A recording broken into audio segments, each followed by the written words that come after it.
Bonsoir mes gazelles, bonsoir mes gazous. Ce soir, je vais vous faire une vidéo sur un sujet que je trouve très important, je dirais même essentiel et primordial. On me pose souvent en message privé, là, depuis le début du mois, enfin, je dirais même depuis le premier confinement. On me pose souvent cette question, enfin, on me dit, j'ai l'impression d'être dans une relation dangereuse ou j'ai l'impression d'être dans une relation toxique. Je ne sais pas si ce que je ressens est normal. Je ne sais pas si ce qu'il me dit ou qu'elle me dit, parce que ça marche dans les deux sens, hein, est normal. Je ne sais pas si je dois accepter ou pas accepter ceci ou cela.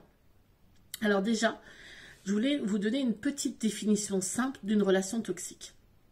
J'ai pris des notes parce que c'est un sujet important, donc je ne veux pas dire de bêtises.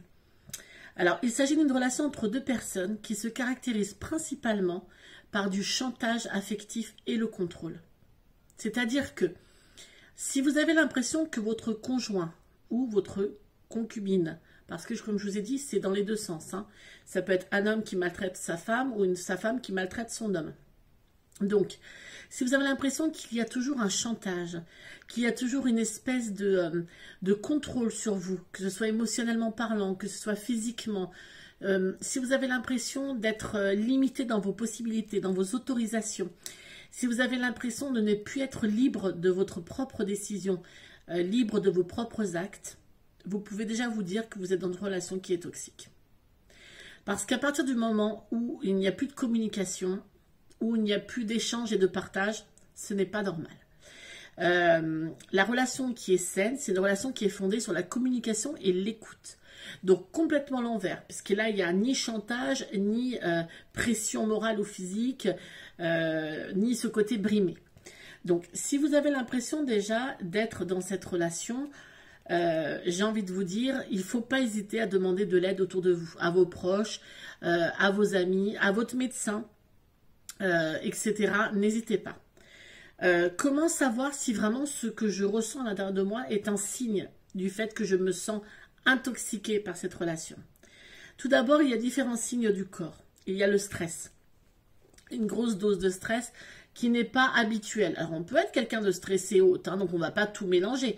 Mais vous verrez bien s'il y a quelque chose qui ne vous paraît pas normal. Des contractions musculaires, des espèces de crampes, de crampes nerveuses du corps. Une énorme fatigue, une perte d'appétit ou alors encore pire, c'est pas pire, mais une envie de manger excessive, un peu comme pour compenser, pour vous consoler un peu. Un sommeil irrégulier, des peurs pour tout et rien, des nouvelles peurs d'ailleurs même, parfois des tocs apparaissent, hein. Des angoisses, une baisse de morale qui vous pose à la déprime.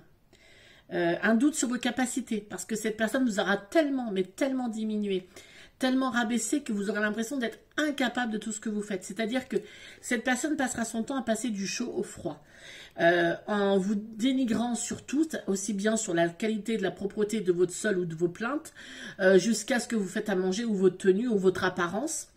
Et puis quand il verra ou elle verra que vous arrivez au fin fond du gouffre et que vous êtes... que vous avez compris la manœuvre, hop, d'un seul coup, il y aura une récompense, il y aura un cadeau, il y aura des compliments. Vous voyez ce côté eau chaude, eau froide, qui va vous dire, ah bah non, ça, et bah là, il est en train de changer, ou elle est en train de changer, ah bah non, ça serait dommage de craquer maintenant, c'était peut-être une période, c'était peut-être une passade, parce qu'en fait, on a le don, quand on est victime, de trouver des excuses à son bourreau. Il faut le savoir. C'est pas du tout un reproche que je vous dis. On est tous dans la même situation. C'est-à-dire que quand on se sent victime et qu'on est victime d'une personne qu'on aime, on essaie de lui trouver des excuses. On veut essayer de lui trouver des raisons d'agir comme ça. On ne peut pas se dire consciemment qu'on est tombé amoureux d'un bourreau ou d'une femme complètement horrible. Non. On se dit inconsciemment qu'il y a forcément eu quelque chose de bon. Donc on a envie de se raccrocher à ça. Votre estime de soi, votre perte de confiance, c'est ce que je vous disais par rapport à ces répliques et ces manières de vous rabaisser.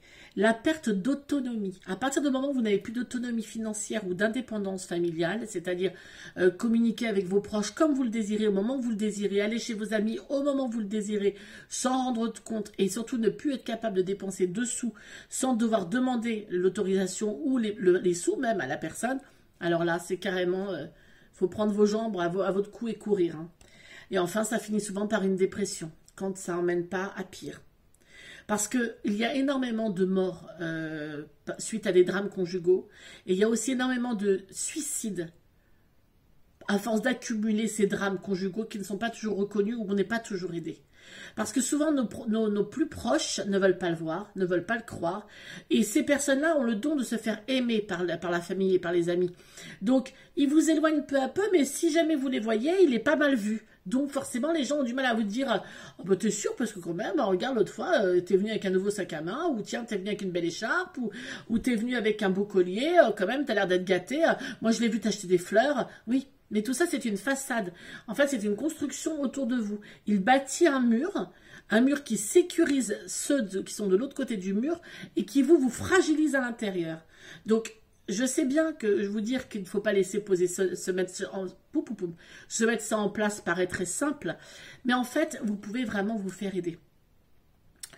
Quand on est dans un coaching, nous, et qu'on voit que dans le couple, parce que moi je coach des couples, quand je vois qu'il y a ce genre d'action de l'un sur l'autre, je me dis que si déjà il a voulu faire un coaching, c'est peut-être qu'il n'en est pas totalement conscient.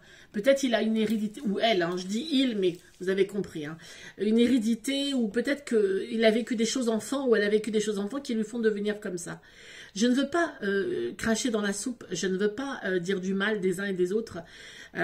Simplement, une claque, ça n'existe pas.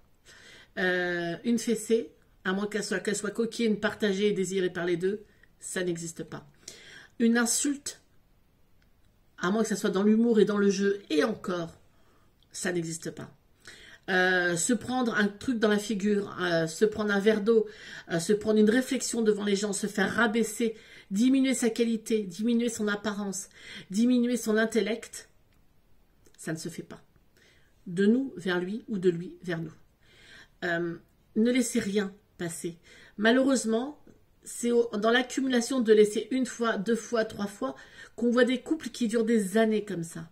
Alors vous avez des couples qui paraissent merveilleusement heureux. Moi, je dis toujours qu'on ne sait pas ce qui se passe derrière le paillasson des gens. C'est peut-être mieux, mesdames ou messieurs, de quitter la personne, même s'il y a des enfants, et surtout s'il y a des enfants, avant qu'il arrive un drame. Parce que ces personnes-là commencent peut-être par le verbal avant d'être violents physiquement. Parfois n'attendent même pas et passent directement à la violence physique. Mais en tout cas, ces personnes-là sont limitées dans leur interprétation et dans leurs émotions et déclenchent tout, décalent tout et donnent tout par des gestes violents. Donc, on ne va pas attendre ça. C'est simple et c'est compliqué, je suis d'accord. Mais quitter le navire avant qu'il coule, c'est quand même vachement mieux. Et surtout si vous avez des enfants, pour eux, pour leur futur, pour votre bien-être, partez. Il y a des foyers, il y a des aides, il y a des associations. Osez dire à votre entourage que c'est pas vivable et qu'il n'est pas comme ça. Osez dire que c'est un mur qu'il a créé et que vous ne pouvez plus accepter ça. Vous avez un numéro que vous pouvez appeler en cas d'urgence. C'est le numéro le 3919. Ça, c'est si vous voulez téléphoner. Maintenant, vous savez, il existe une autre facilité que les gens ont mis en place, c'est d'aller à la pharmacie et de demander un masque 19. Et en fait, vous avez normalement la personne en face qui est formée et qui doit vous donner les premiers gestes de secours et vous éloigner de cette personne dangereuse. Ceci étant, si ça ne suffit pas, si ça ne marche pas, n'hésitez pas à dire à vos amis, faites-leur comprendre, mettez un code en place. Je sais qu'il existe, lorsqu'on fait un appel vidéo, un geste, il me semble que c'est comme ça, voilà. Et en fait, ça veut dire qu'on a un problème et qu'on appelle l'aide à la personne qui est en face dans la vidéo. Je vais vérifier pour bien confirmer que c'est ce geste-là. Donc voilà, donc je vous répète, si jamais vous faites un message vidéo avec quelqu'un que vous avez vraiment besoin d'aide, vous faites ce geste-là, vous fermez votre pouce et vous serrez la main. C'est au Canada, en fait, ils ont mis en place ce geste-là pour les vidéos. Je répète, hop, hop, hop. Et ça, c'est une manière d'appeler à l'aide, de dire qu'on est victime de violences conjugales. À la personne avec qui on filme, on se filme, on se parle, sans que le conjoint l'entende. Vous voyez ce que je veux dire? Maintenant, il faut que le geste soit connu. Généralement, il commence à être bien connu. Le 3919 et à la pharmacie. Si vous avez la chance de pouvoir sortir ou autre, de demander ce fameux masque 19 qui explique en fait que vous êtes en urgence de violence conjugale.